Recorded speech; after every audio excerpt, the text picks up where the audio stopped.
জীবন চলে যাচ্ছে সবার। ওই পাঁচতলা বাড়িতে যিনি থাকে তার জীবনও চলে যাচ্ছে, আবার ওই ব্রিজের নিচে যারা ঘুমায় তাদের জীবনও চলে যাচ্ছে। বাট ইয়া আইয়ুহাল্লাযীনা আমানু, হে ঈমানদারেরা, এই জায়গার ভেতরে যদি থাকতে না পারেন, জায়গা নিশ্চিত করতে না পারেন, তাহলে আপনার গোটা জিন্দেগি বৃথা হয়ে গেল। ঠিক কিনা? কথা জোরে বলেন। এই জায়গায় আসতে আপনাকে এমন কোনো মামলা করতে হবে না, ওই জায়গায় চেয়ার দখল করতে আপনাকে কারোর সাথে করতে হবে না, আপনাকে কারোর সাথে ধাক্কাধাক্কি করতে হবে না, কারোর সাথে মুখ কালো করতে হবে না। আপনি জাস্ট কোরআন অনুযায়ী আল্লাহকে বিশ্বাস করেন আর নবীকে পরিপূর্ণ মোহাব্বত করেন। ঠিক কিনা? জোরে বলেন। এরপর আপনি কিছু জিনিস মেনটেইন করেন।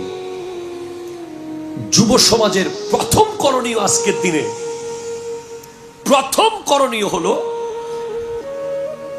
ওয়াল্লাযীনা হুম আনিল লাগযি মুরিদুন, অযথা কথা বন্ধ করা। ঠিক কিনা? জোরে বলেন।